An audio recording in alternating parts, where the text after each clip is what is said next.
No one in that prison had the faintest idea that the most dangerous man alive was sitting right there, quiet, eating slowly, taking every humiliation without saying a single word, still, unmoved, as if all the chaos around him was just background noise, until that silence started to weigh on everyone, and that weight became a threat. The mess hall of Sierra Blanca maximum security, deep in the Chihuahua desert, clattered with the sound of metal trays and scraping iron benches. The air was thick, sweat, dust, and cold food. The rules there were simple: eat fast, don't start trouble, and stay alive another day. But like every hell surrounded by walls, there were those who fed on fear. The worst of them was Hector El Risco Valdez, a man so huge he looked carved out of concrete and scars. Valdez moved through the cafeteria like a predator in his own hunting ground. Broad shoulders, dead eyes that didn't need words. Wherever he walked, sound died. Nobody looked him straight in the eye. Fear was his invisible cologne, spread across the whole block. That morning, though, something broke the routine.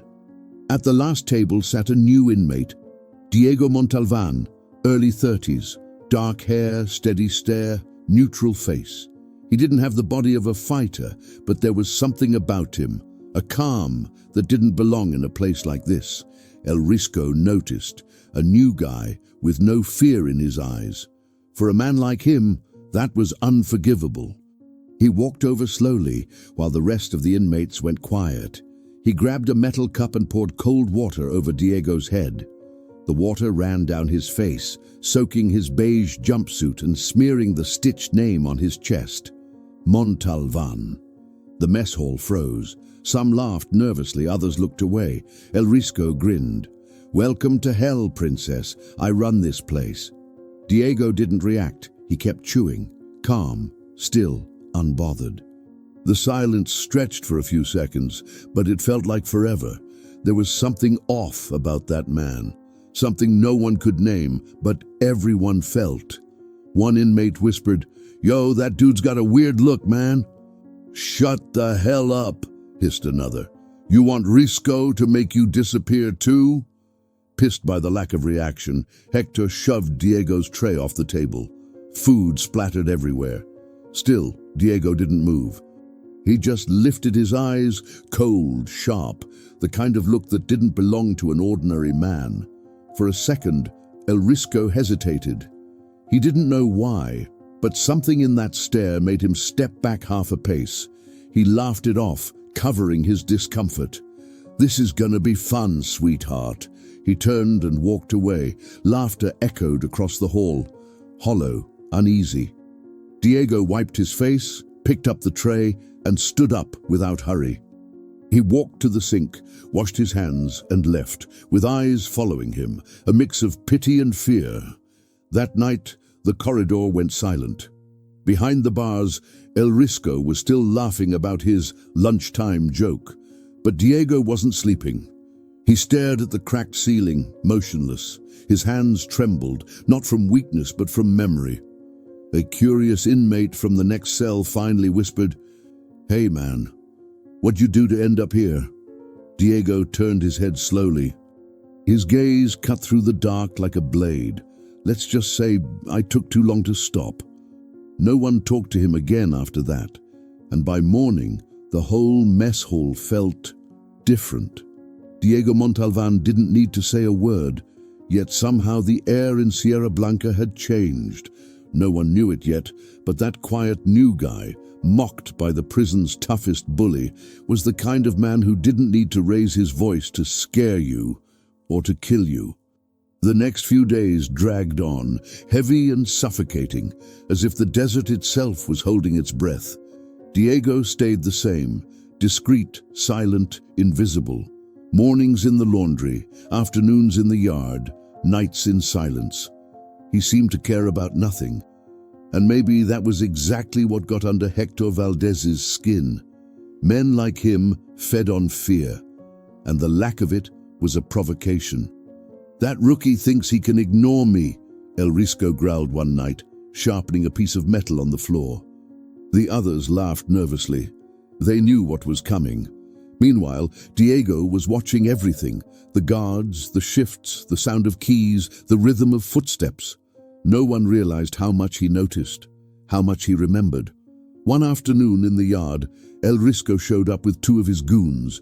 The sun was blazing, baking the concrete. Silence fell instantly. "Listen up, sweetheart," he said with a cruel smirk. "Gave you a few days to settle in.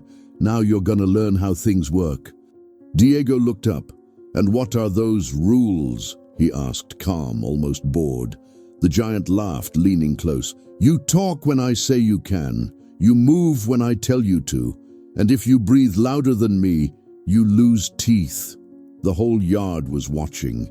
Diego sighed, straightened his back and muttered, "You talk too much." A ripple of murmurs spread.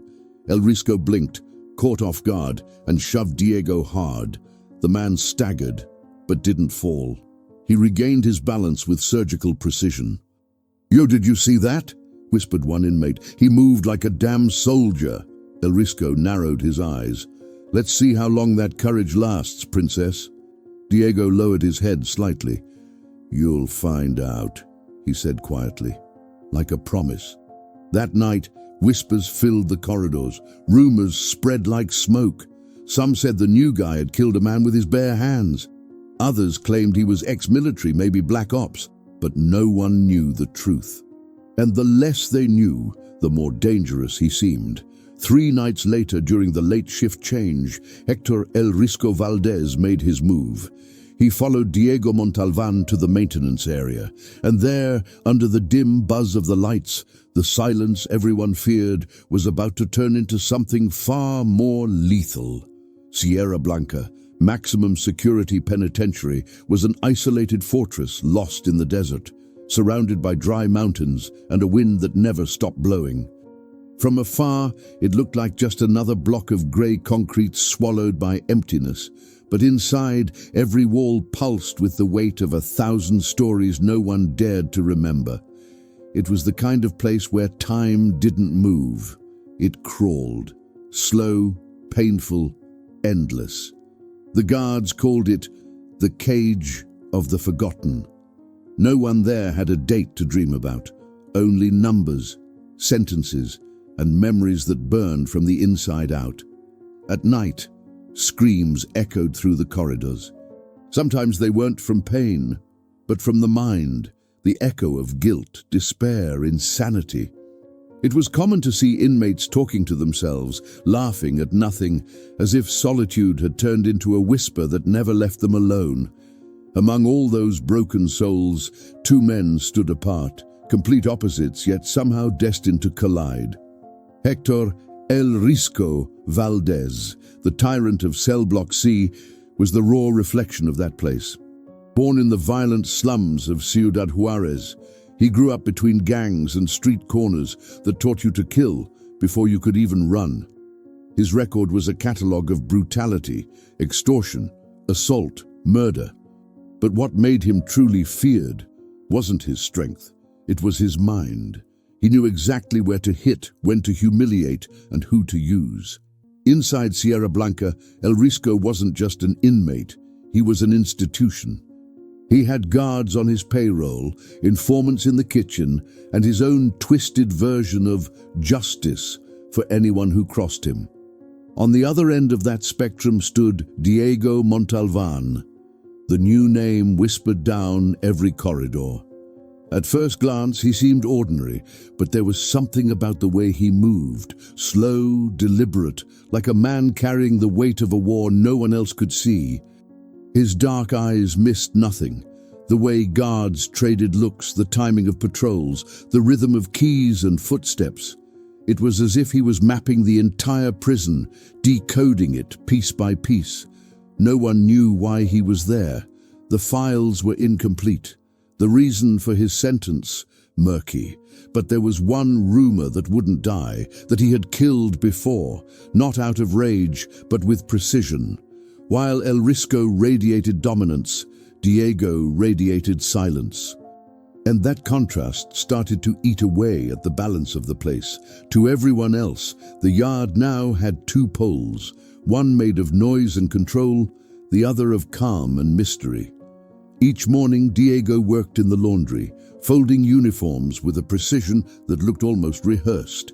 He didn't speak to anyone, but those who watched closely noticed one detail: his hands, steady, disciplined, scarred. Thin, clean lines, the kind left by someone who had once handled something far deadlier than a rag or a wrench. One day, a veteran inmate named Morales tried to make small talk. "You don't talk much, huh?"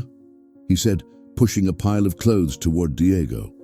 Without looking up, Diego replied, "Talking too much can get you killed in here." Morales chuckled. "So can staying quiet." Diego finally met his gaze for a second. "Only if you're afraid." The lines spread through the cell blocks like wildfire. In prison, simple words turn into legend. Within days, the silent rookie was all anyone talked about. Some said he was an undercover cop. Others swore he was ex-military, maybe some black ops ghost the government buried alive. No one knew for sure, but everyone agreed something about him didn't fit. Even the guards had started whispering. Officer Ramirez, watching him through the security cameras, muttered, "There's something off about that guy. He doesn't look like a criminal." Sergeant Ortega snorted, "In here, nobody does, until they prove it, and trust me, this one will." Meanwhile, El Risco was watching from a distance. To him, the prison was a chessboard, and Diego, a piece that hadn't learned the rules yet. What bothered him wasn't the silence, it was the control, that eerie calm, that unshakable focus. The way Diego never flinched, never broke, never showed fear. Like nothing, not even the presence of the most feared man in Sierra Blanca, could touch him. "That guy ain't right," El Risco muttered to his right-hand man, "and I'm gonna find out why." That night, as the prison sank into its usual chorus of distant screams and clanking metal, Diego stayed awake. Lying in the dark, eyes open, he could still hear echoes of an older voice, from a different life, a different world. "Control your fear. Listen to the silence. The enemy always gives himself away first." He repeated it in his mind like a ritual, and for a moment, the noise of Sierra Blanca faded into nothing. Only silence remained, the same silence that would soon turn the entire prison into something no one could explain. The sound of iron gates thundered down the narrow corridor. The night shift had begun. Yellow light flickered across cracked walls. The heat was unbearable, and the air reeked of rust and old sweat. Down the north wing, Diego Montalvan walked quietly toward the maintenance area, the one spot in the prison with camera blind zones.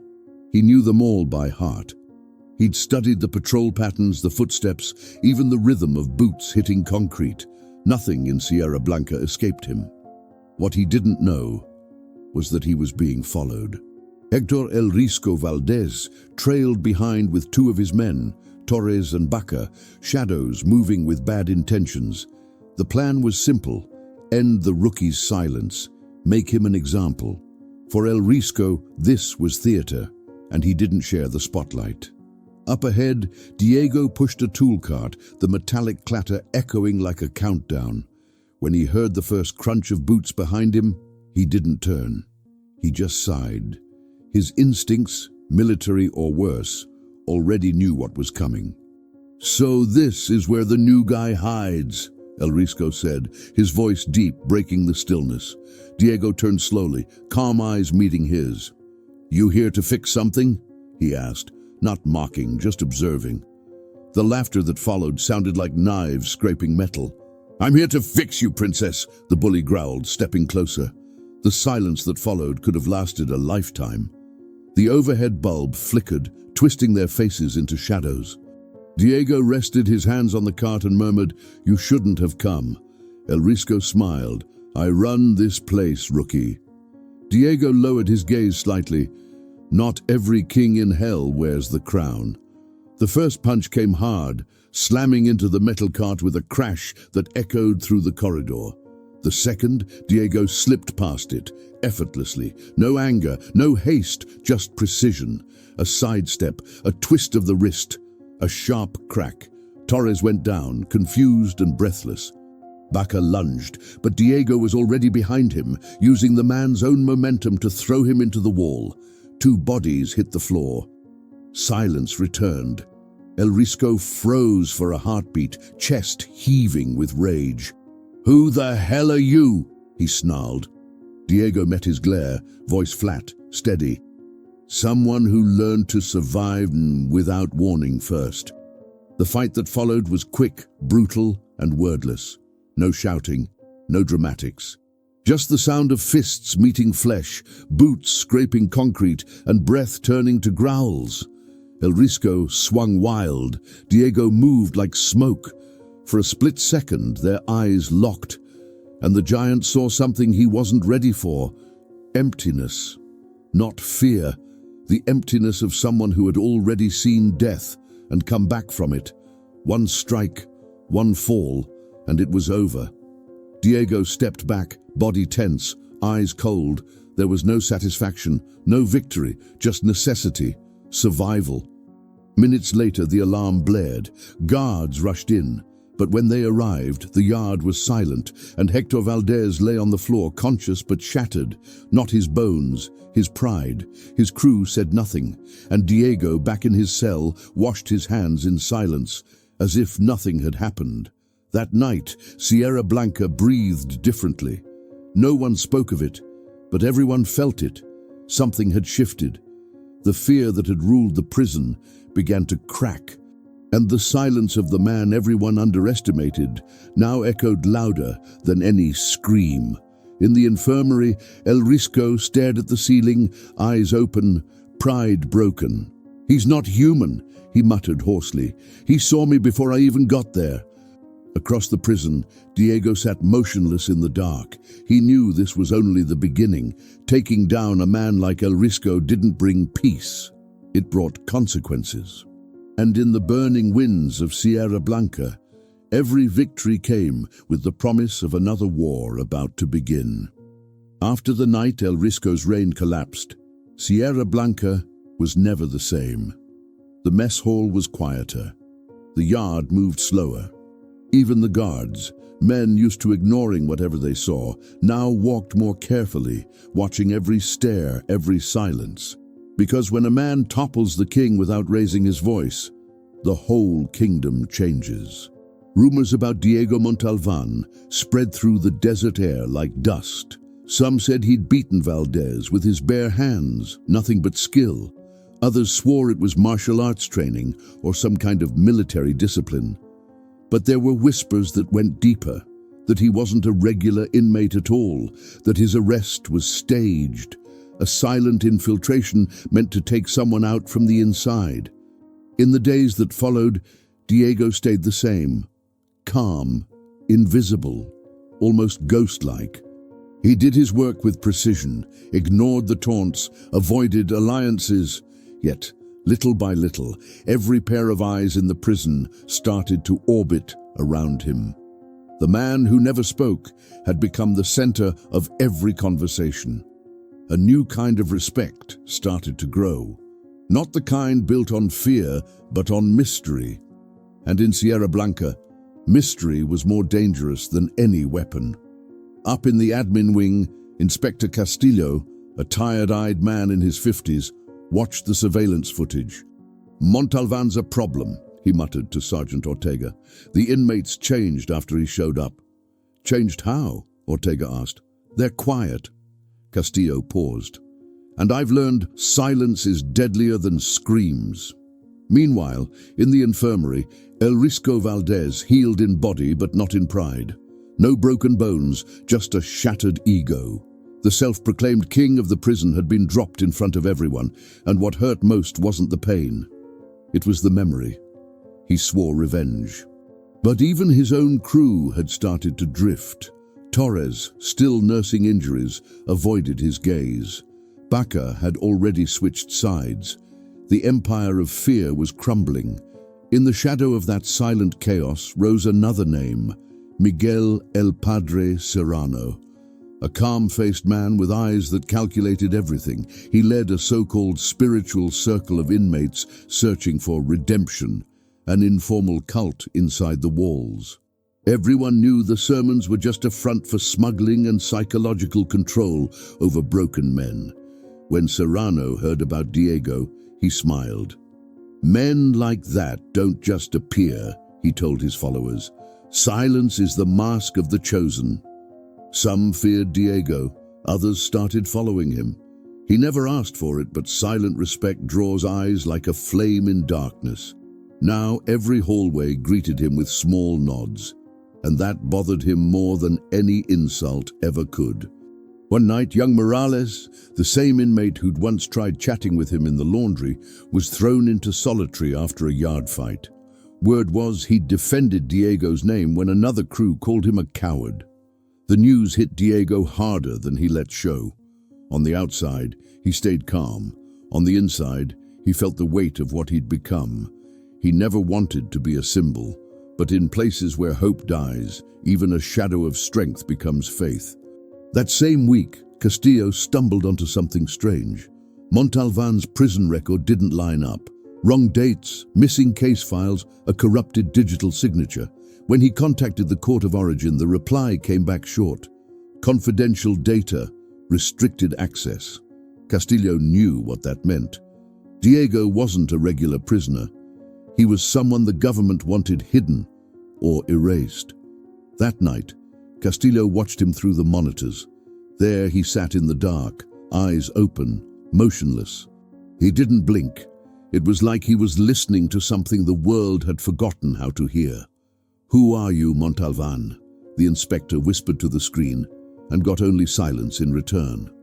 Across the prison, El Risco stood up from his infirmary bed. His body still ached, but his pride burned hotter.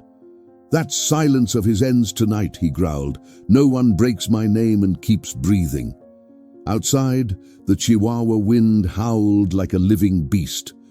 Inside, between cracked walls and condemned souls, the prison began to split between those who followed Diego's silence and those who wanted to destroy it. The nights in Sierra Blanca always felt the same, long, suffocating, full of invisible murmurs. But that week, the air felt different. There was a silence that didn't come from fear. It came from anticipation. The inmates no longer looked at El Risco Valdez when he crossed the yard. They looked at Diego Montalvan, the man who made him fall. Diego spoke to no one. He spent mornings in maintenance, afternoons in the yard, nights lying awake, as if guarding his own fate. But change was coming. In Castillo's office, the paperwork piled up. Contradictions everywhere. No detailed record of Diego's arrest. No judge listed. No defense attorney. "This makes no sense," Castillo muttered, flipping through pages. Ortega watched in silence. "Maybe he's got powerful friends," he offered. Castillo shot him a look. "Or dangerous enemies." Back in the mess hall, El Risco had rejoined the general population. His body had healed, but the hate hadn't. Everywhere he looked, he saw Diego. Calm, distant, untouchable.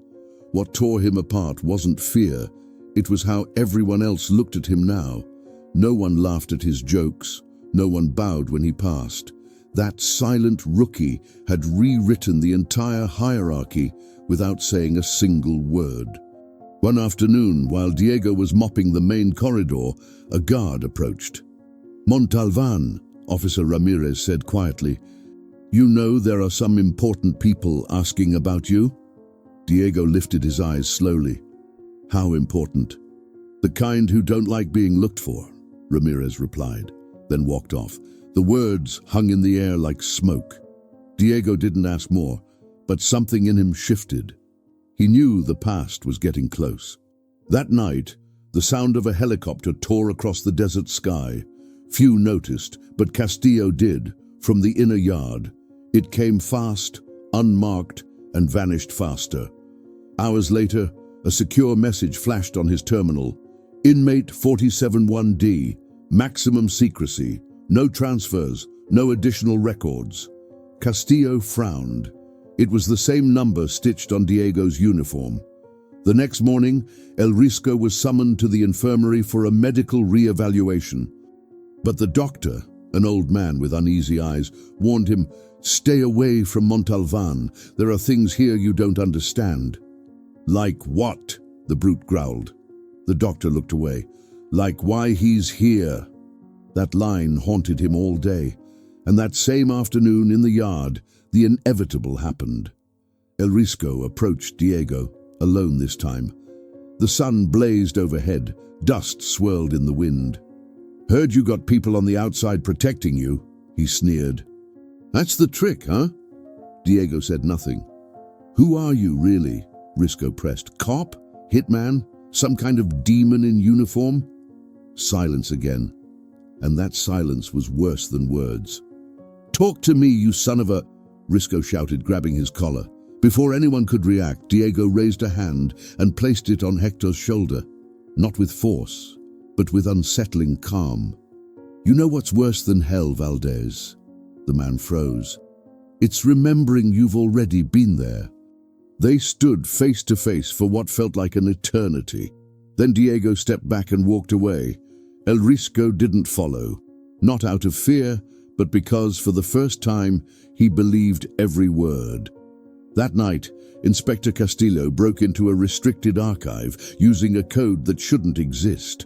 On the screen appeared an old photograph, Diego Montalvan, younger, wearing a military uniform, the same hard eyes.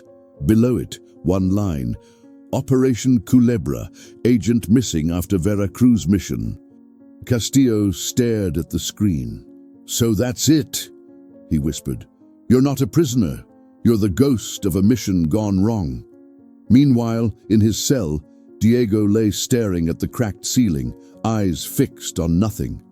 The past he'd tried to bury had finally dug its way back, and Sierra Blanca, without realizing, had just become the battlefield for something far greater. Outside, the desert wind roared, dragging sheets of sand over the high walls. And inside, between shadows and cameras, the name Diego Montalvan stopped being a mystery and became a warning. Dawn never really brought light to Sierra Blanca. The sun struck the concrete walls, but inside, the air stayed grey, heavy, slow, filled with something no one could name.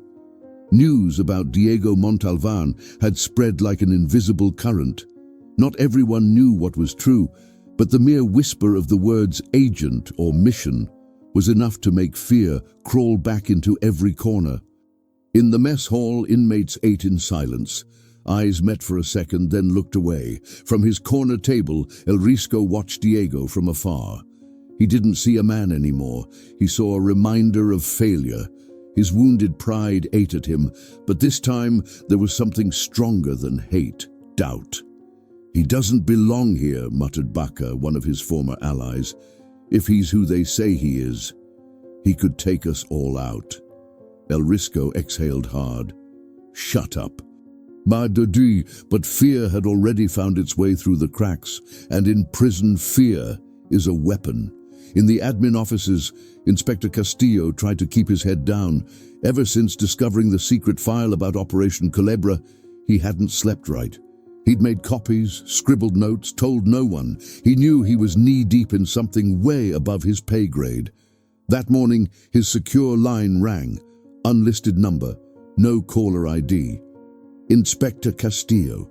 "Who's this?" "All you need to know is that the man identified as Diego Montalvan cannot leave Sierra Blanca alive." The line went dead. Castillo stared at the phone, sweat dripping down his temple. He understood perfectly. There were powers outside these walls that wanted the past erased for good.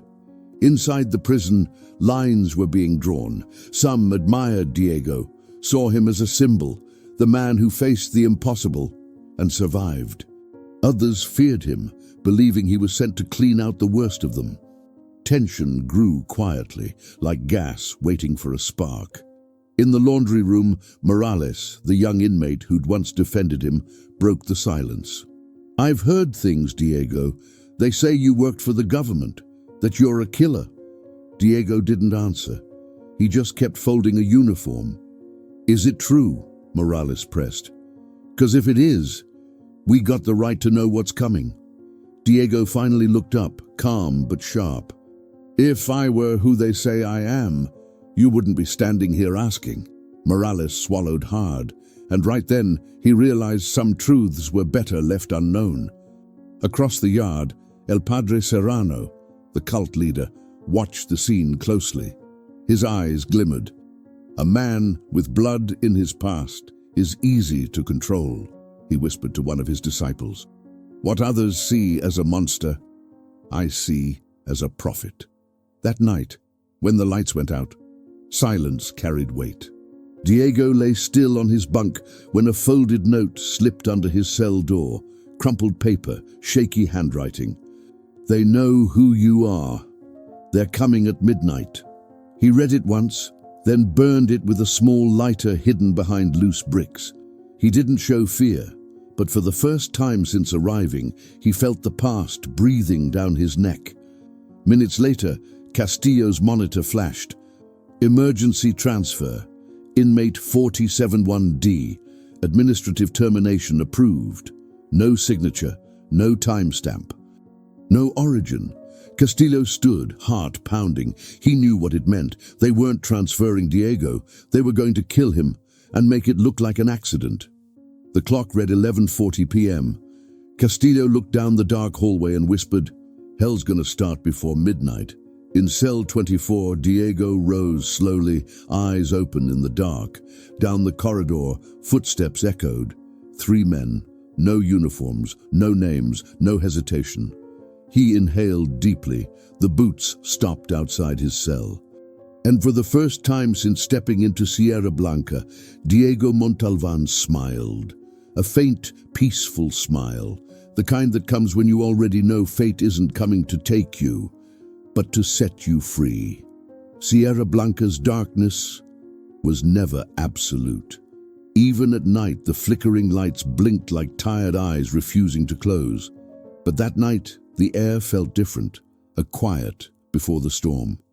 Diego stood waiting when the metallic click of a forced lock echoed down the hall. 3 figures stepped into view, black masks, precise movements, no words. They weren't inmates, and they sure as hell weren't guards.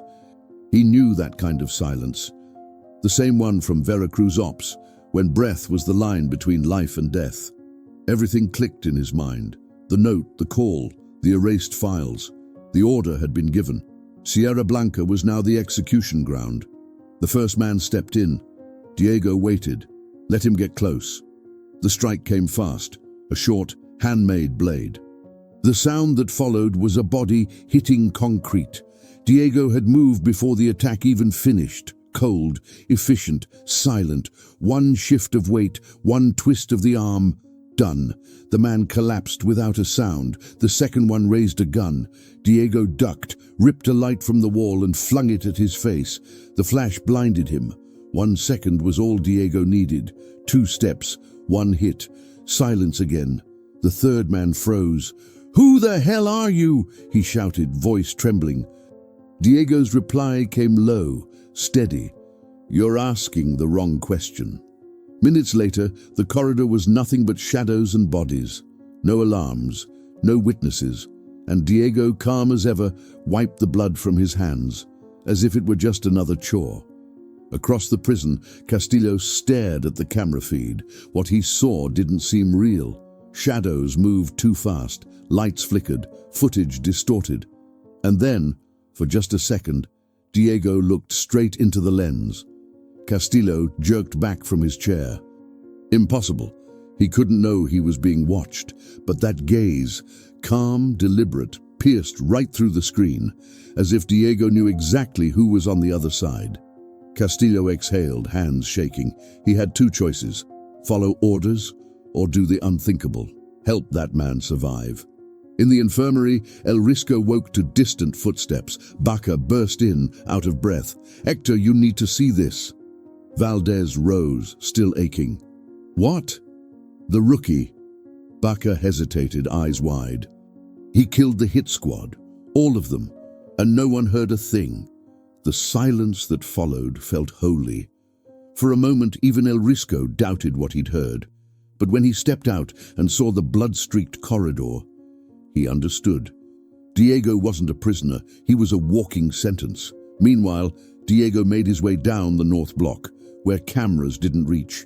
The air smelled of rust and bleach.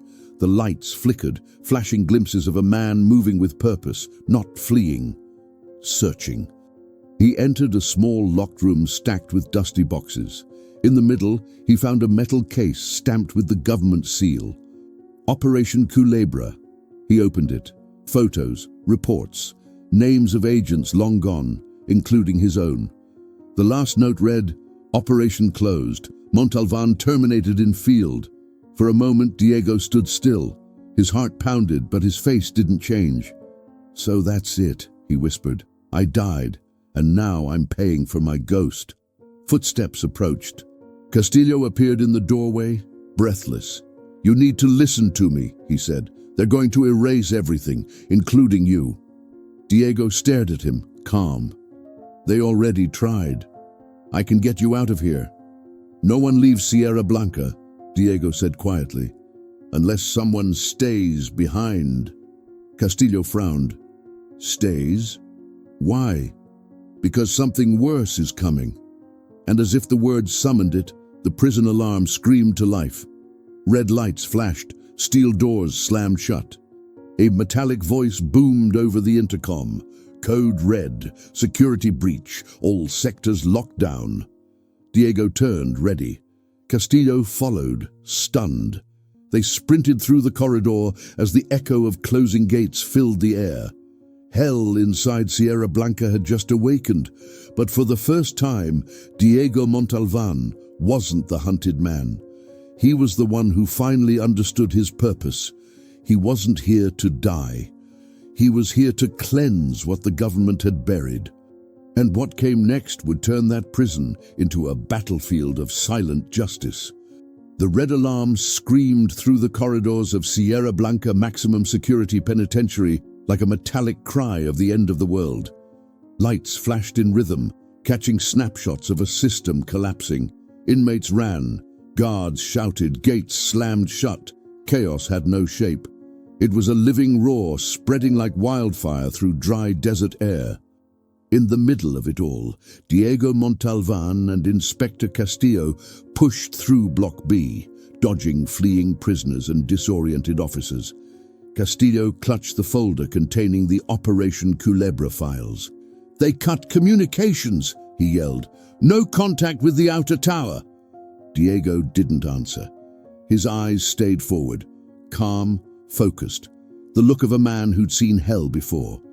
"This isn't an escape," he finally said. "It's a cleanup." "What do you mean?" "They're erasing evidence." "Everything," Diego replied, "including us." Distant explosions thundered from the maintenance sector. Some inmates tried scaling gates, others fought each other. The floor shook under hundreds of boots, fear and freedom colliding in madness. Yet something about the chaos felt planned. The guards, who should have been restoring order, were simply gone. In the control tower, Captain Herrera, head of security, spoke into a radio with someone not listed in any log. "Protocol initiated," he said tensely. "Target moving towards Sector C. Repeat, target moving." A cold voice replied, "Confirm Culebra termination. No survivors." Herrera hesitated. For a moment his eyes fell on a framed photo of his wife. Then he exhaled, pressed the red button on the console, and the vents began to hiss. A colorless, silent gas filled the ducts. In Block C, Diego stopped short. "Wait!" he shouted to Castillo. "Feel that? The hell are you talking about?" "The air," Diego murmured, pressing a palm to the wall. "Gas," he said quietly. "They're trying to wipe us out." He grabbed Castillo and pulled him up a maintenance stairwell toward a side hatch. The air was cleaner there, but the chaos below roared louder. From above they saw the yard burning, flaming mattresses, men running in every direction, gunfire flashing in the distance. It was like staring down at hell from the gates of heaven. "If we stay, we die," Castillo coughed. If we run, they hunt us. Diego stared at the horizon beyond the walls. Endless desert, harsh but free. Better to die fighting out there than vanish in here. Then a voice boomed through the loudspeakers, deep, gravelly, familiar. El Padre Serrano, brothers of Sierra Blanca, the day has come, blood has been spilled, and the gods demand balance. Free yourselves, free everything. His sermon poured gasoline on chaos. His followers burst cells open, torched control rooms, slaughtered guards. A full-scale riot was born, but Diego knew it was a diversion. Serrano's working for them, he said to Castillo. He wants the file. Castillo clutched the folder tighter. This file? No, Diego replied. The original copy's in the North Tower vault. That's where they'll finish the job. They hurried down the stairwell, only to be surrounded by inmates. Dirty faces, desperate eyes. The leader, a thin man with a blade made from scrap metal, sneered. Where do you think you're going, hero? There's no government now, no law, only us. Diego stepped forward. Then choose what you'll be when this ends, he said evenly. Witnesses or ashes. Silence. Then the knife dropped. We just want to live, the man muttered. Then help me, Diego said. Within minutes, a ragged band of prisoners followed him, men who, for the first time, saw not an enemy, but a chance. By the time they reached the North Tower, the air reeked of smoke and molten metal. Diego stopped before the armored door and looked at Castillo. Ready? Never, the inspector said with a shaky grin. Diego placed his hand on the lock, drew a breath. Then let's see who's really imprisoned here. Gunfire erupted down the corridor. El Padre Serrano had arrived, armed followers at his back, eyes blazing with fanatical purpose. The game had changed. Sierra Blanca was no longer a prison, it was a battlefield of buried truths. The air in the North Tower was thick enough to touch. Sirens wailed like mourning voices, and smoke crept up the corridor like a curtain hiding fate. Outside, the desert burned silver under the moon. Inside, hell had an address. Diego Montalvan and Castillo reached the main vault. The metal door gleamed red in the strobe light. Castillo keyed the code with trembling fingers while Diego listened for approaching steps. Almost there, the inspector whispered. If I open this, we've got proof. Diego's voice stayed cold. Proof doesn't save anyone, Castillo. It just writes the story after they're gone. A final click. The door opened. Inside, stacks of old files, hard drives, catalogued weapons. And at the center, a steel case marked with a coiled serpent, the insignia of Operation Culebra. Diego stared for a long second, then lifted the lid. A faded photograph, smiling soldiers. One face stood out, his own. Behind it, a stamped page. Mission terminated, all agents eliminated, cover must be maintained. The signature, Captain Herrera. Castillo blanched. Herrera, the head of security. Diego nodded slowly. He didn't arrest me, Castillo. He erased me. Heavy footsteps echoed down the hall. Then came Serrano's voice, oily, triumphant. Well, look at this. The ghost of Culebra and the fool who thought he could outplay the system. He appeared with 5 armed men. Everything in this vault is a state secret, he said, grinning like a prophet, and now it belongs to the new world that rises tonight. Chaos cleanses Montalvan. Diego's eyes stayed cold. You don't believe any of this, Serrano. The preacher tilted his head. I believe in opportunity. Castillo raised his hands. We can still walk away. Nobody else has to die. Serrano laughed. Walk away. You still think there's an outside? Out there it's the same desert, only the uniforms change. His men closed in. Diego moved first, shoving Castillo behind a column. A gunshot cracked the air, thunder in a metal tomb. Diego rolled, grabbed a fallen iron bar. Another shot grazed his shoulder. The third never came. The shooter was already down. Castillo reached for a fallen weapon, but Serrano's boot pinned it down. You want irony, Inspector, he sneered, aiming his rifle. You spent your life guarding monsters, and now you're one of them. No, came a voice from the dark. The monster's still me. Diego emerged behind him. One swift move, a dull snap. The rifle hit the floor. Serrano staggered back, eyes wide with panic.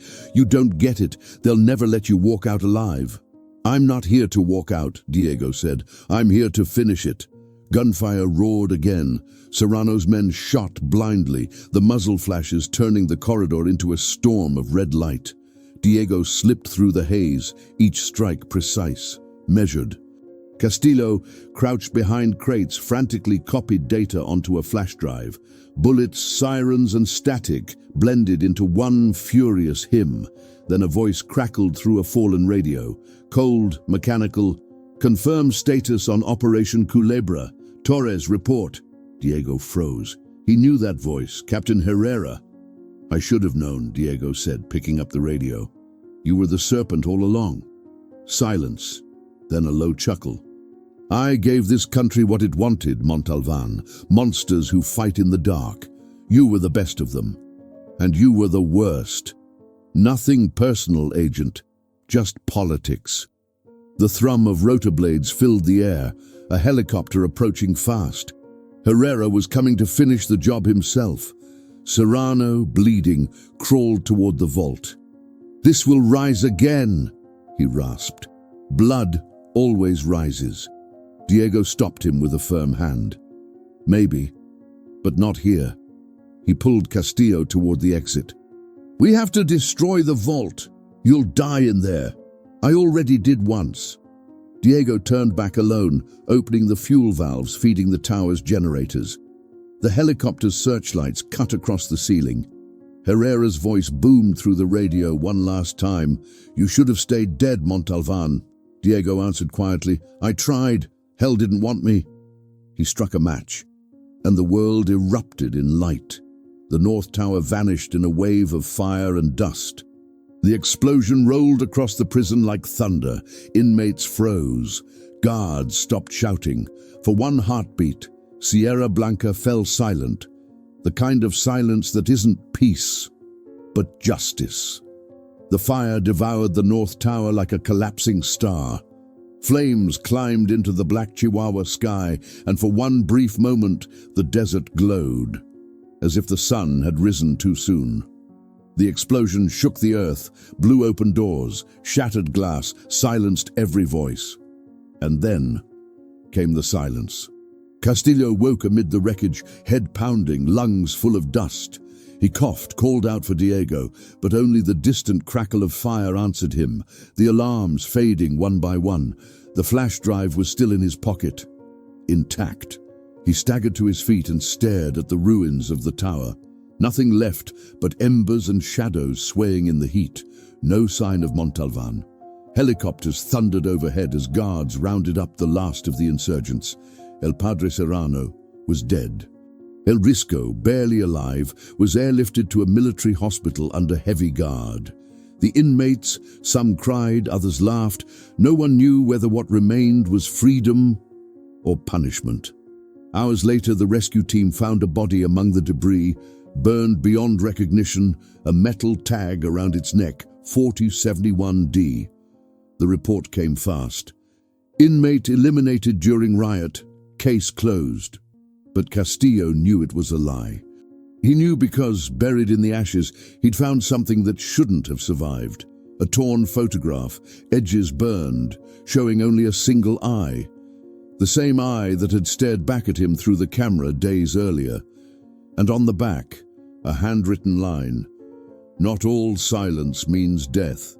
He pocketed the fragment and walked away in silence.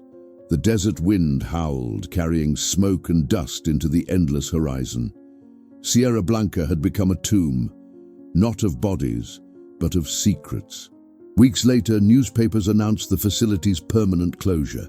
Officials called it a national security restructuring, but for those who had lived inside, it was the end of an era. Hell had burned and taken its demons with it.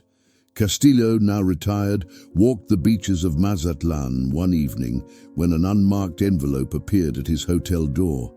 Inside, the same flash drive he thought he'd lost. No note, just one video file. He played it. The footage was grainy, distant. It showed the desert at dawn, and a lone man walking toward the horizon. Dark hair, steady steps, torn shirt. Diego Montalvan. The inspector smiled through misted eyes. "Ghost or man," he whispered, "you're still out there." And in the background, the desert wind carried the same eternal sound, not of death, but of freedom. Months passed, and the desert fell silent again. The ruins of Sierra Blanca became nothing more than shadows buried beneath forgotten dunes. No official record mentioned the fire, or the names of those who died or survived that night. Yet travelers still whisper of a man seen walking beneath the northern sun, steady stride, calm gaze, speaking to no one. They say people call him El Silencio. And when the wind rises across the sand, some swear they hear his voice murmuring, "Some prisons never stay behind. They walk with us." If this story held you captive, if the silence of Diego Montalvan still echoes in your mind, don't let this moment fade. Like this video. Share it with someone who needs to feel the weight of changing their fate, even when surrounded by walls. Subscribe and turn on the bell. Here, every story is a scar, a redemption, a reminder of what we're capable of when the world tries to silence us. Because silence is sometimes the loudest scream. And Sierra Blanca never forgets those who survived it.